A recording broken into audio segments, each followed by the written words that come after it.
Today's panel discussion is the Wizard of Oligos. There's no place like having a successful drug development program. Joining us today are a very esteemed panel. We have Dr. Essam Kurwash, Dr. Verna Shook, Dr. Patrick Smith, and Dr. Peter Wingard. Essam is currently a senior pharmacokinetics assessor at the UK MHRA. He has a doctorate in clinical pharmacology from the University of London, and he completed postdoctoral training at Bart's Cancer Institute in London. At the MHRA, Essam is responsible for assessing the clinical pharmacology aspects of license applications and contributes to national scientific advice and guidelines. Joining Essam is Verna, who's currently a senior director in clinical pharmacology and translational medicine at Certara.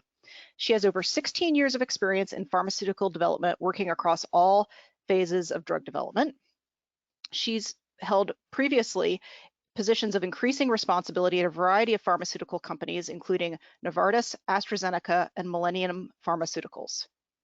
Verna holds a bachelor's degree in pharmacy and a master's in pharmaceutical sciences from the Federal University of Rio Grande del Sul in Brazil. And then she completed her PhD, I'm sure I butchered that, her PhD in pharmaceutical sciences from the College of Pharmacy at the University of Florida. We also have Patrick, who's currently a senior vice president of integrated drug development at Certara. Patrick has over 20 years of global drug development experience and has particular expertise in infectious disease, oncology, and inflammation. Patrick has published over 125 peer-reviewed publications in journals including the New England Journal of Medicine and The Lancet. Lastly, we have Peter Wingard, who's currently a partner at Population Health Partners LLC, an investment fund targeting solutions that address the global burden of disease. Previously, he was the Chief Development Officer at the Medicines Company. He brings more than 25 years of experience in the pharmaceutical industry, working for Sandoz, Pharmacia, Roche, Viropharma, and the Medicines Company. Peter holds a doctorate in transplantation immunology from the Utrecht University in the Netherlands. Welcome, everybody. Next slide. We'll kick it off with our first question. We'd like to ask our panelists, can you tell us how you came to work on oligonucleotide programs? I'm happy to start. So at Certara, we've had the opportunity to work on quite a number of oligonucleotide programs, ranging from a wide variety of indications.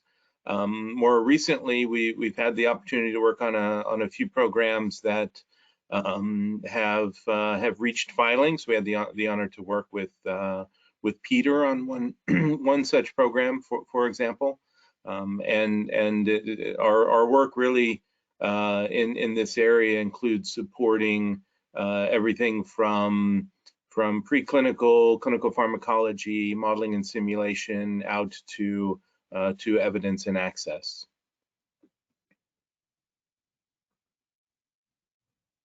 Verna, do you want to go next to follow? Okay, go for it. So when I worked at the Medicines Company, we licensed in an siRNA from Alnylam Pharmaceuticals back in 2012, 2013, which later was named inclisiran, which is an siRNA targeting PCSK9 messenger RNA to lower LDL cholesterol. This is the program that Patrick referred to, where we collaborated with Certara. We licensed the molecule in as an early stage asset. It was back on some proof of concept data with an IV formulation, but then we switched to a subcutaneous formulation, and we completed the development of the program until the end of phase 3 and even approval in Europe. It's still under regulatory review in the US at the moment. So it got approved late last year.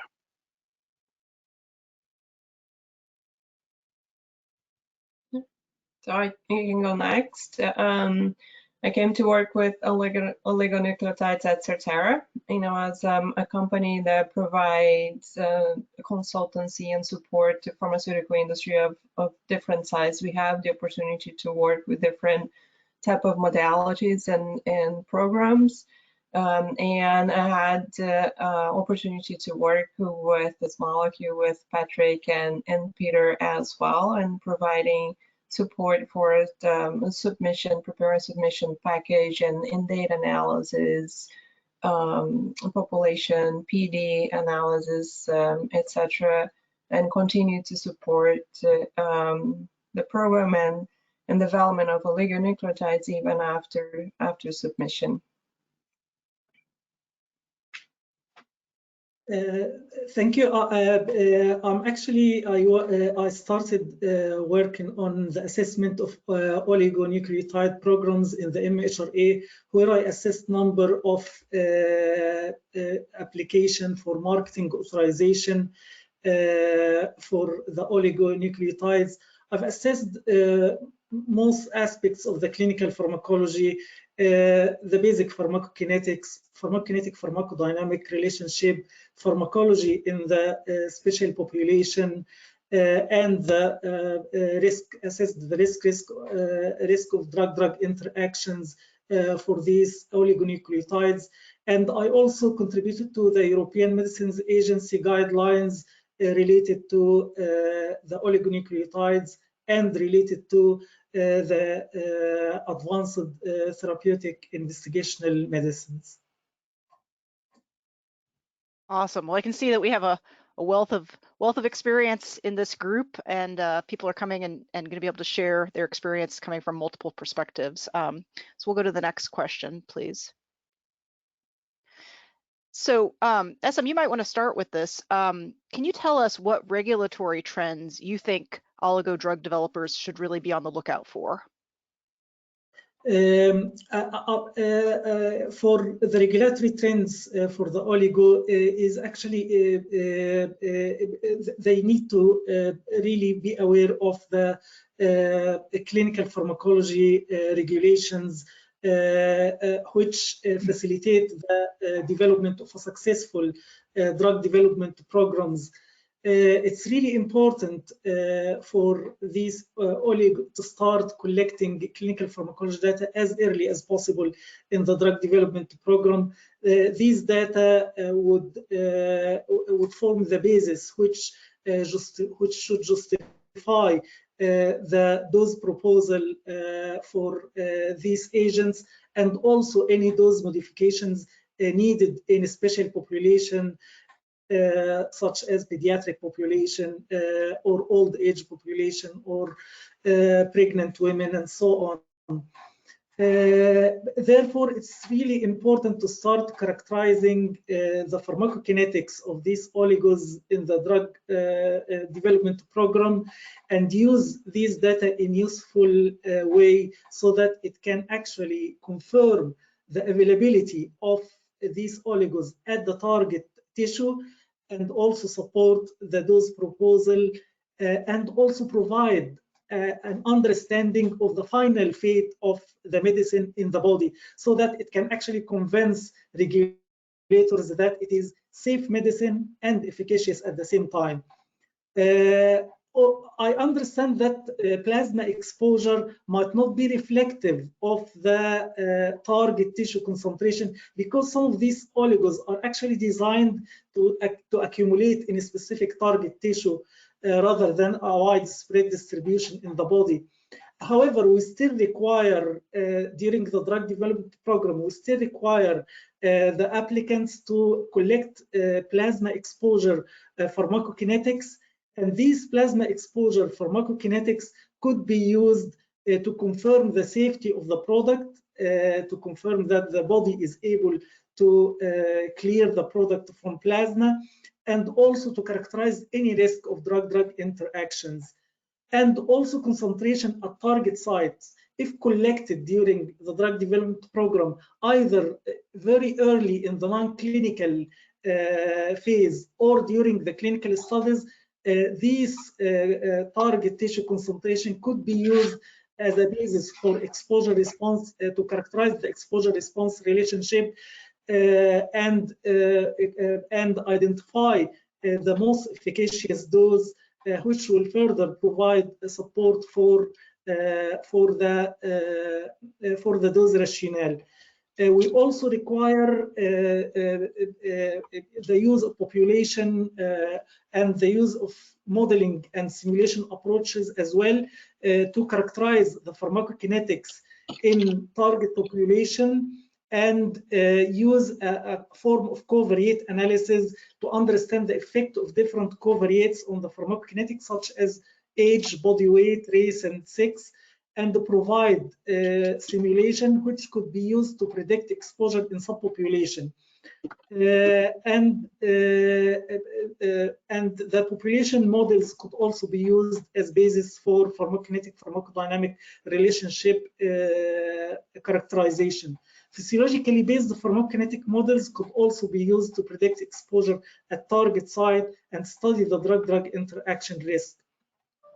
Just to give you a flavor about our experience with these oligonucleotides, I'll just give two examples of problems that we faced with two companies during the marketing authorization application.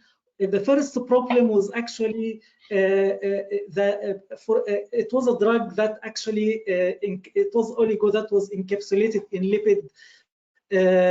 lipid capsule, and this lipid capsule oxidized to metabolites, but the metabolites had a very long half-life, and the company didn't identify the metabolite and didn't characterize their full time course in the body, and therefore we raised actually a concern about this, because there could be uncertainty about the presence of these metabolites in the body and their ability to produce, for example, drug-drug interactions.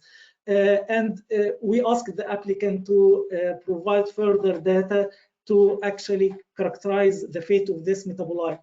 Another example was a drug that was actually oligo that was submitted also for a pediatric indication, and they didn't include pediatric pharmacokinetic data for pediatrics under age of 6.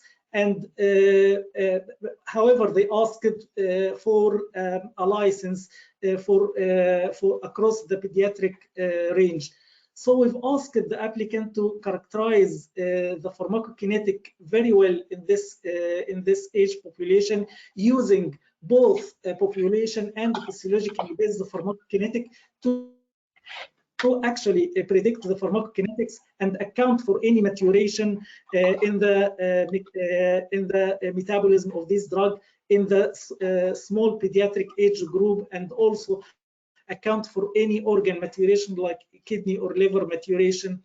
And the applicant used this approach successfully to provide a dose recommendation in the pediatric age group. So you could see that most of these most of the PK characterization was essential to ensure the successful marketing authorization application for these oligos. And I'll stop to get here, and happy for any questions.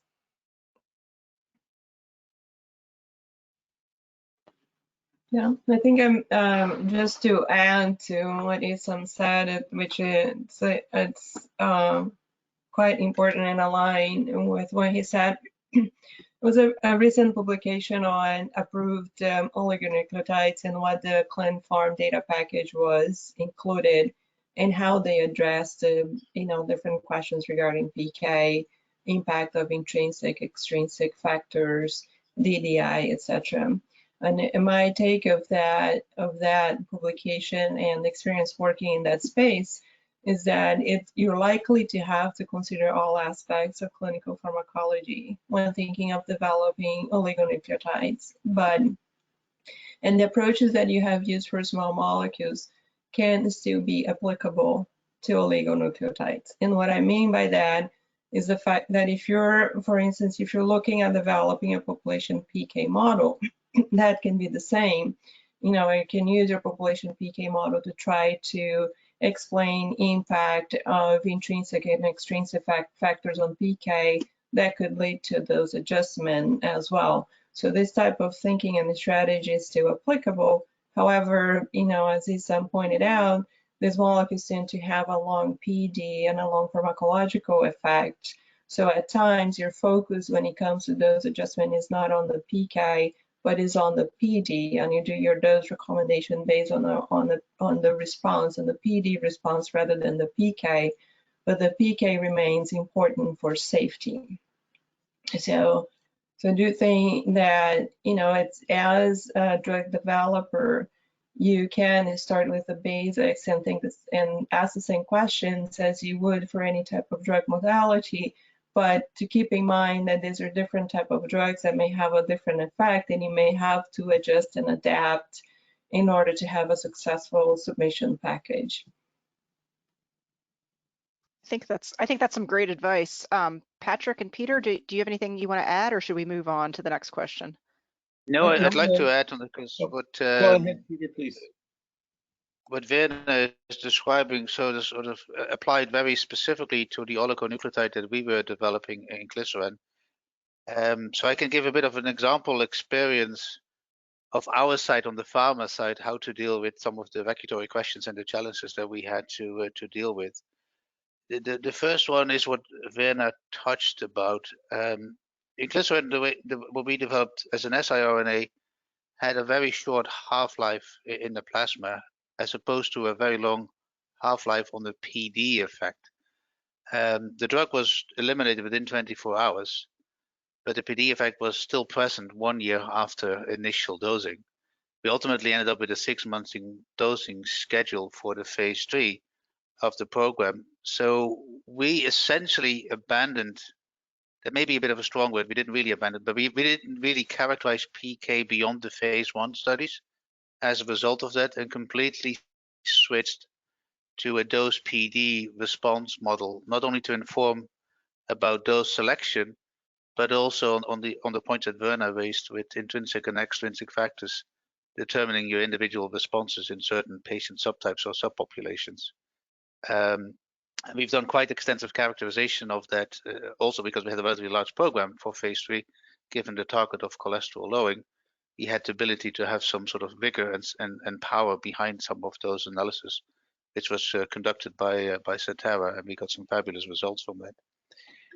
The other point, which is maybe not necessarily a regulatory trend, but it's something to consider when you have an oligo with a profile like we had, is how do you deal with this disconnect of PK and PD and your endpoint decision ultimately for phase 3. Again, we focused on an endpoint that was very well established because it's for LDL-C lowering. Your endpoint is LDL-C lowering, obviously, which is a very good surrogate for the ultimate regulatory outcomes, endpoint for outcomes. But it's always measured in a time point fashion, a single time point chosen, usually at the end of the study, sometimes 12 weeks, sometimes 24, sometimes 52 weeks if you have a longer follow-up for safety reason. But it's only a single time point. Now, with a 6-monthly dosing schedule, you have a little bit of variations over the dosing schedule. Obviously, in our case, there was sort of a variance of somewhere between 5 and 10% of an LDL-C between peaks and troughs. So there was a bit of a discussion we had with the regulators on how to best characterize that in your primary endpoint assessment. Our proposal was to do that in 2 ways. The traditional way, which is a single time point, usually at the end of the study, measuring the LDL-C change from baseline versus placebo. But at the same time, we proposed a co-primary endpoint reflecting sort of the average changes over time to kind of reflect this kind of up and down with 6-monthly dosing schedule. While the regulators acknowledged that there was a relevant considerations, they were not prepared to accept this as a primary endpoint or co-primary endpoint is what we proposed based on historical precedent. But I think that may be a topic that will come back in future oligo developments that have very long dosing intervals to kind of accommodate and represent the pharmacodynamic effect of the drug better in terms of clinical benefit that comes with that. And the last point that sort of also comes to the infrequent dosing schedule is that typically, again, with the nature of the disease we focus on, where your current therapies are daily dosing or every 2 weeks dosing for monoclonal antibodies. The follow-up endpoint for your primary endpoint is at 12 weeks. With a 6-monthly dosing schedule, that is becoming irrelevant. Not from a clinical perspective, but from a regulatory perspective, because you need to have multiple dosing as part of your pivotal phase 3 program. So we were kind of, not the obligated is a strong word, but we were kind of coming to agreement with both the FDA and the EMA that we really needed to do longer term pivotal phase 3 studies. We settled on 18 months to have 4 dosing regimens in there. So the notion of longer follow-up that is required with infrequent dosing is an important consideration, because it makes your trials longer to complete, and therefore sometimes also more expensive. But the other element that comes with that is the notion of steady state. The notion of steady state, as we know it in traditional PK, is very different with oligos. So maybe, Patrick, this is a good segue to hand over to you. Maybe you have some thoughts on that as well. Yeah, thanks a lot, Peter. So on the steady state question, that is very important in terms of characterizing the effect at steady state with a multiple dosing regimen. And so it is quite important with this long duration effect that you dose long enough to be able to capture that, right? Which also can be a challenge in early development when you're trying to not wait so long before you transition into, you know, a phase 2 or a phase 3 program. And so I think this is an area where modeling has really proven to be useful, to be able to estimate based on early data, perhaps with some washout post dosing, to be able to estimate what the steady state condition might be and what accumulation might look like with various dosing frequencies. So very, very important point. Maybe finally, just to mention as well, and this may be more aspirational than an actual regulatory trend. We can ask some, but I think, or I hope, that with additional familiarity with these products, that some of the characterization that we might think about doing normally will become less relevant for oligos. And I'm thinking around things in the clinical pharmacology space, like drug-drug interactions. If these oligos are not metabolized by CYPs and they're shown not to interact with transporters, there's in my view, you know, the need to do clinical drug-drug interaction studies unless there's some kind of a PD-based interaction. But the need to do those studies, I think, can be argued that they're not particularly necessary. And so I'm hoping that in the future, you know, we can streamline that, as well as things like QT liability and de-risking. You know, there's really no evidence that I'm aware of that oligos have been associated with QT prolongation, and so avoiding QT studies and being able to you know, collect that information within early phase studies to de-risk, perhaps with a, you know, a concentration response evaluation. So some of those kinds of things that I think, as we gain more experience with, will further streamline the development of these kinds of products. I don't know, Isam, if that is something that you see or might agree with or disagree. So Patrick, I love how you brought up drug-drug interaction studies, because that's a perfect transition talking about clin pharm considerations. So asking the group if you have any thoughts on what are some of the clinical pharmacology considerations that oligo drug developers should know about. Some additional things that we run into includes special populations, right? And so the potential impact of renal impairment, hepatic impairment, as well as getting towards pediatrics and scaling towards pediatrics. Based on our experience, these molecules do have some degree of renal elimination, although it's fairly modest.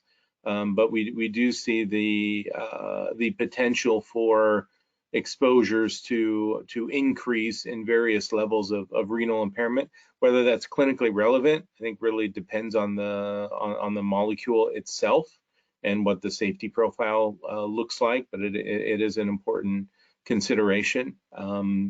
We also see that there could be changes with hepatic impairment potentially, depending on the molecule and if it's acting and depends on uptake into the liver based on a receptor, that there could potentially be changes in liver uptake in that scenario. I know, Virna, if you want to comment on extrapolating into pediatrics, and immunogenicity is another issue that is relevant as well. Yeah, absolutely. I think immunogenicity is something that, and it's another piece of information that the agencies will be looking for with this type of molecules. What I noticed as well is that, as Patrick mentioned, you need to consider renal and hepatic impairment assessments, for example. But you could think of whether a dedicated study is required or whether you could use modeling and simulation to support your claims. And of course, it depends on the contribution of liver and kidney to the clearance of the molecule and the data set that you obtain during development to guide you which path to follow here as well. Then the other important thing in terms of clean pharma concentration is the human radiolabel study. Not always feasible with this type of molecules if they have a long pharmacology, if you have expectations because of the distribution into the tissue and the long half-life that you may see in tissues, a radiolabel study will not be feasible. In which case, then you need to look at alternative ways to understand the ADME properties of the molecules, something that still have, an agency will ask to have you provide. And you could look into information that you have available from non-clinical studies. We're looking at tissue distribution and looking at a collection of PK in your ongoing clinical trials of drug elimination in urine and metabolites in plasma to help you build the understanding of the human ADME properties of the molecule to send to the agency. Thanks so much, Virna. We've got a question in from our audience. I figure we should answer it now. I think it's for you, Patrick. Someone says, when you talked about PD steady state for oligos in the tissue, what do you do if the PK, or sorry, they say, are you referring to PD steady state in the tissue if the oligo PK half-life is short? Yep, you got it. So what we've observed is frequently a disconnect between the PK half-life and the PD half-life. And so irregardless of where that PD effect is going on, wherever you're measuring it from and whatever the endpoint is, it's important that one gets to steady state with that PD effect. And with infrequent dosing, oftentimes we're on a PK perspective, we're not getting to steady state ever, right? We give the drug, it's cleared, and there's no detectable drug in the systemic circulation for a very long time before we come back and give the next drug. So it's really accumulation of that PD effect, again, in whatever tissue or whatever effect is relevant that you're measuring. Okay, thank you so much, Patrick. Esam and Peter, do you have anything you want to comment on ClinPharm, or should we go on to the next question? Yeah, maybe two comments or additions. One is on maybe also linked to the previous question, and Patrick and Werner, you may be able to comment on that, because I'm speaking now specifically of the experience of an NS1 oligos, and this may or may not be true across the board. But the interesting observation that we saw across the phases of development is that in our case, the PD response is the one that matters, was extremely consistent and predictable. So what we saw in phase 1 was almost identical to what we saw in phase 2 and what we saw in phase 3. So the models that we had initially produced, the dose PD response model, and ultimately produced with the phase 3 data, were also very consistent and very informative to establishing not only steady state and dose responsiveness, but also how to deal with, in the case of an infrequent dosing regimen, dose interruptions or missing doses. And the model that we developed jointly with Certara, I thought very accurately predicted what is happening in real life when you encounter these situations. So again, I think it comes down to the modeling work that you can do with these types of therapeutics is extremely important and extremely useful in helping you guide through the development of a molecule. Patrick, Werner, anything you want to add to that? So if we had a crystal ball, or I think more appropriate for this this presentation, a pair of ruby red slippers, what would you say that the future for oligo drug development holds? So just overall, right? I think that that oligonucleotides have proven themselves to be extremely attractive molecules from a cost of goods perspective, right? Say compared to producing a monoclonal antibody, for example, they appear to be very safe and very specific at the target with very long durations of action. So I think we're going to continue to see more and more of these developed and become more commonly utilized across a whole range of indications.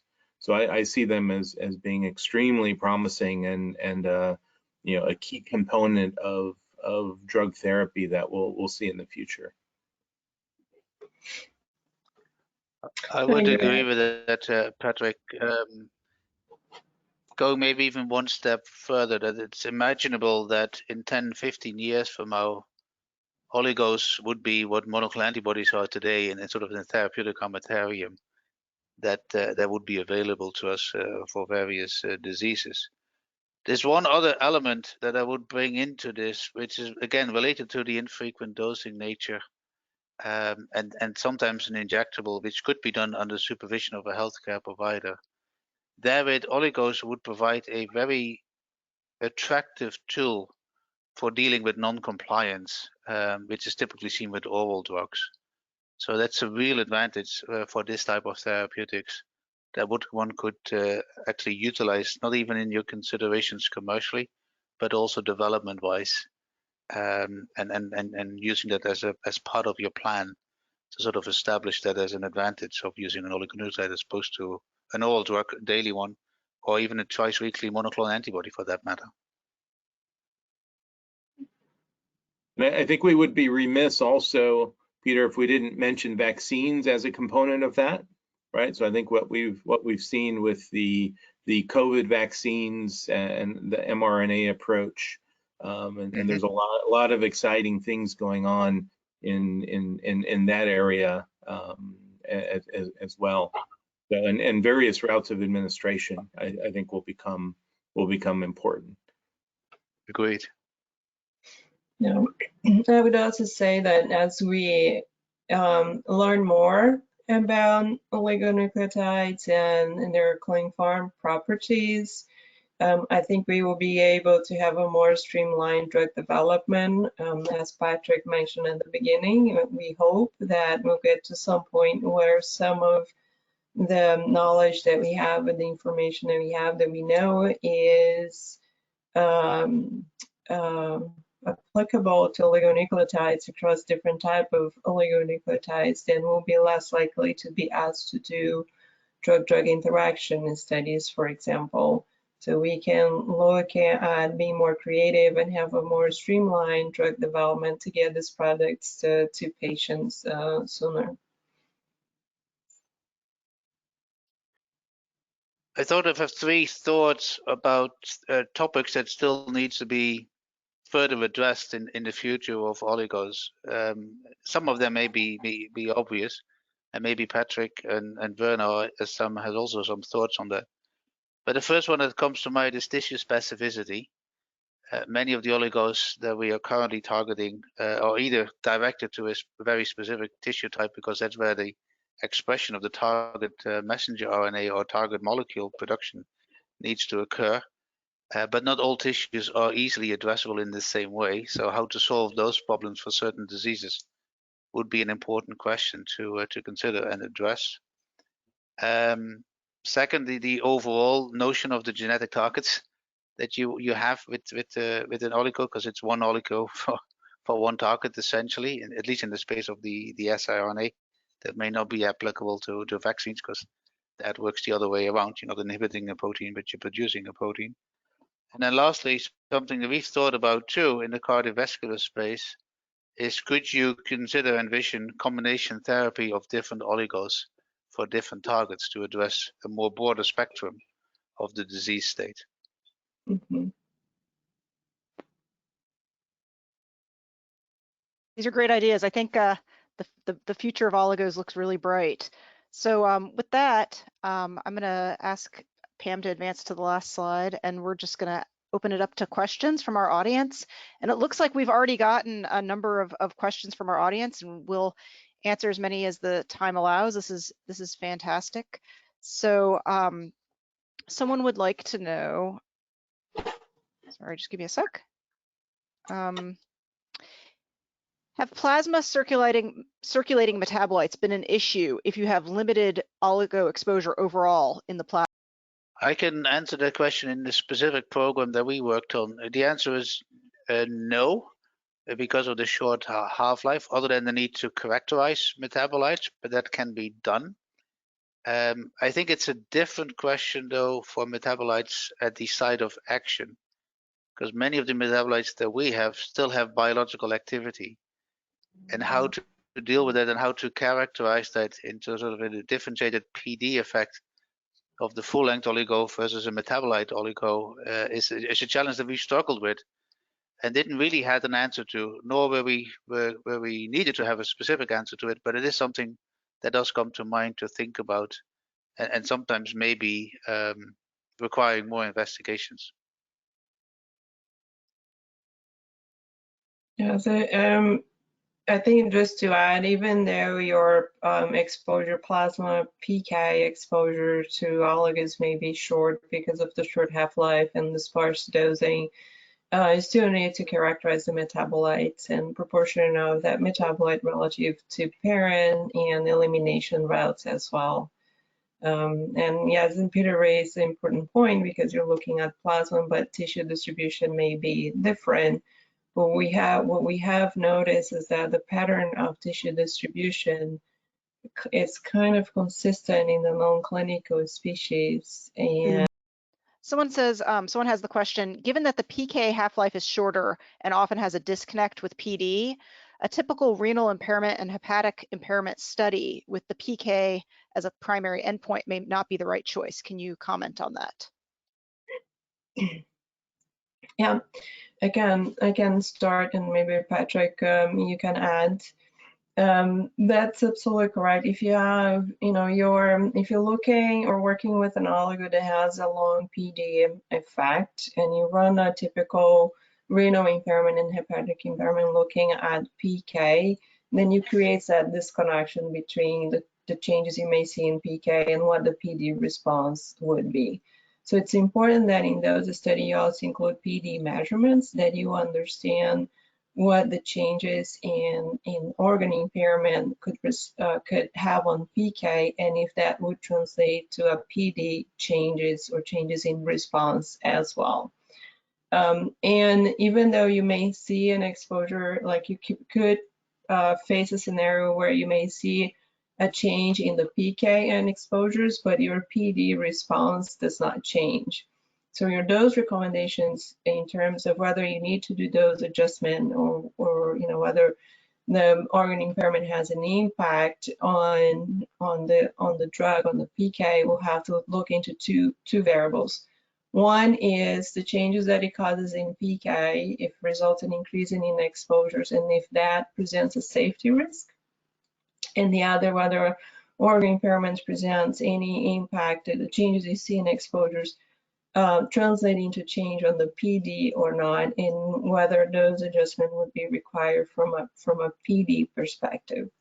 So you could picture a scenario where your PD doesn't change, and therefore you don't need to change your dosing or dose frequency because of your PD response is the same.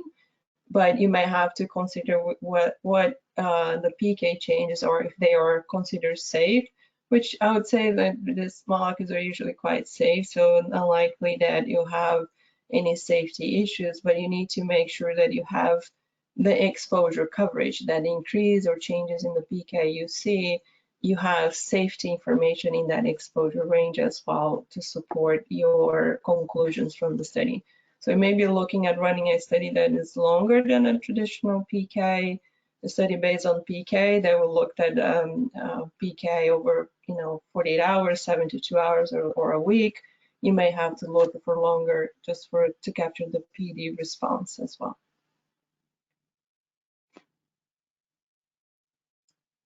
Great, thank you, Verna.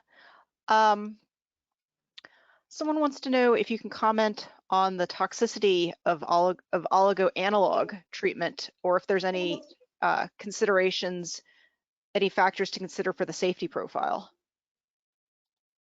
I presume it may be meant analog for in animal models, because the specificity is the sequence is human specific, may not be present in the animal model, if that's the question that is meant. Then I guess it depends very much on the specific target that you're going after. We were driven because of that, considered in the example of inclisiran, where we had 100% sequence specificity with the non-human primates, so we could do full safety characterizations in a non-clinical model, but we had very minimal, well, we had sequence similarity to rodents, but to a different degree, and therefore the PD effect was very different. So while we did do toxicity in a rodent model, but it was somewhat limited because of that.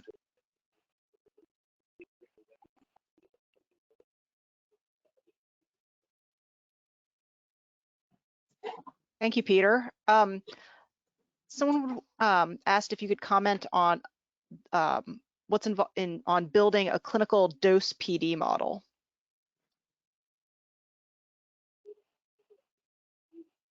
Yeah, I can start with that one. So it is still possible you can build a dose to a PD model, because there's a disconnection from the PK, and then you just want to know if you're looking at you have data, PD data over a dose range, and you want to look at the link of that varying the dose or the dose frequency to the PD, you can actually build that relationship with dose and the PD. Of course, you can take also into consideration a little bit of the mechanism of action, and you can build from a PD perspective, sort of where you look at a more mechanistic approach in terms of what targets are you engaging with, are you resulting in inhibition or decrease of the biomarker that you're measuring, is there more than one biomarker that you're looking at that you could connect. Of course, the critical piece, and I think what the question is asking, is between dose and the PD, because you have to have some conversion of that into some sort of concentration, or also incorporate some of the delay, for which we could use, for instance, a fat compartment that will do that link between the dose and the PD and the prolonged PD response, for example. Patrick, anything to add? Yeah, no, and in the model itself, rather than having concentration drive the effect, you simply have dose drive the effect. And so there's quite a bit of information in the literature, and people have done this and referred to them as KPD models. So if you do a literature search on that, you'll find lots of papers. Great. Thanks, Patrick and Verna. Got a couple more questions we'll try and answer. Do you think it's a good choice to collect tissue PK samples to conduct PK/PD modeling? So if you can get it, absolutely. So more data is always going to be better, but it's not always possible to do that. And so if you don't have the ability to do that, it's possible to try and leverage some of the preclinical data. If you can potentially get data there, that can be informative as well. But I would say that in many cases, it's not feasible to get tissue concentrations, and you have to you have to deal with that. And one can, Virna referred to the effects compartment. One can still analyze the data, putting a delay in, and make some assumptions around what's going on at the site of the tissue. So it's still possible, but would be helpful if you could get tissue concentrations. Great. So this one's talking about CNS indications for oligos. With oligos moving to the CNS and being dosed intrathecally, how do your comments change as the examples are from a systemic point of views where the oligos are mostly accumulate in the liver? Yeah, so very different scenario, right? And so for the liver, the liver story, you know, really applies to a lot of the oligos that are GalNAc sort of linkers that are taken up into the liver. If you're dosing directly intrathecally, then likely systemic exposure is not really going to be relevant, and so you'll have to take a different approach in characterizing the effect, and that's where things like linking dose versus the PD response would be very helpful. If you're able to estimate intrathecal concentrations, or you know something about the clearance from a PK perspective, then you know obviously you can potentially take advantage of that. But otherwise, you're looking at linking the dose to the PD or the clinical effects that are observed. So I think, Peter, I think you commented on this some. You talked about we've talked several times about the long PD effects of oligos. So that can affect the duration of clinical trials. Are there any other differences in clinical trial design between oligos and biologics and small molecules that are worth commenting on? It's hard to give a complete generalized answer other than the one on dosing intervals, because it depends a little bit on your target. The other element that I would potentially consider, and again, it depends on the target molecule you're having and whether you can measure it.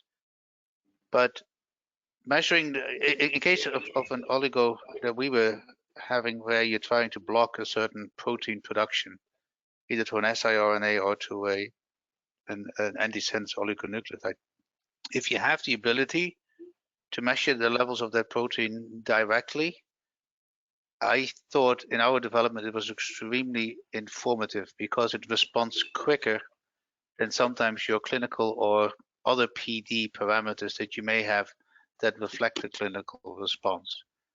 These things are, in our example, correlated very nicely with each other, but there was some difference in the time curves of actually measuring the target protein that you're inhibiting versus the clinical benefits that you see either in a surrogate, in our case an LDLC endpoint, or ultimately in terms of clinical endpoints you may have to follow up later. So if you can measure your target, I would recommend it, because it is helpful to characterize and help you make decisions along the development path. Great. Patrick, you talked some about DDIs and the need for DDIs with oligos, what kind of DDIs will you mostly consider for siRNA drugs since they're not metabolized by CYP or phase 2 enzymes? Yeah, so typically these are metabolized by non-specific endonucleases that chop up the oligonucleotide. And so the approach that's generally been taken is to do in vitro screening from a DDI perspective. So to look at CYP metabolism or inhibition of CYPs as well as transporters. I believe in most cases, if you can demonstrate that your drug doesn't impact on those, then no formal DDI study should be required. Where it could potentially be an issue is if there's a pharmacodynamic interaction, right? So if you're giving it on top of a medication where the pharmacodynamic effect may be altered, then there may be a need to conduct a study to potentially address that concern, right? So if you have, a drug that causes sedation, for example, and you're giving it, some patients may take it with benzodiazepine, just making an example up, right? That there could be an additive PD effect, but not on the PK side. I would also add there's a case of patisiran, which actually had a drug-drug interaction, a clinical drug-drug interaction, but it was not related to direct enzyme inhibition. It was actually related to the mechanism of action of the drug. It impacted the heme production, which then in turn impacted the CYPs, the formation and expression of the CYPs. And Alnilam actually ran a cocktail DDI study for this oligonucleotide, looking at interactions against, I believe, 5 different CYPs, for which like 2 of them actually had a moderate drug-drug interaction. So, even though we may not see a direct DDI risk based on direct inhibition of the CYPs or transporters, it's just please also consider the pharmacology, as Patrick mentioned, and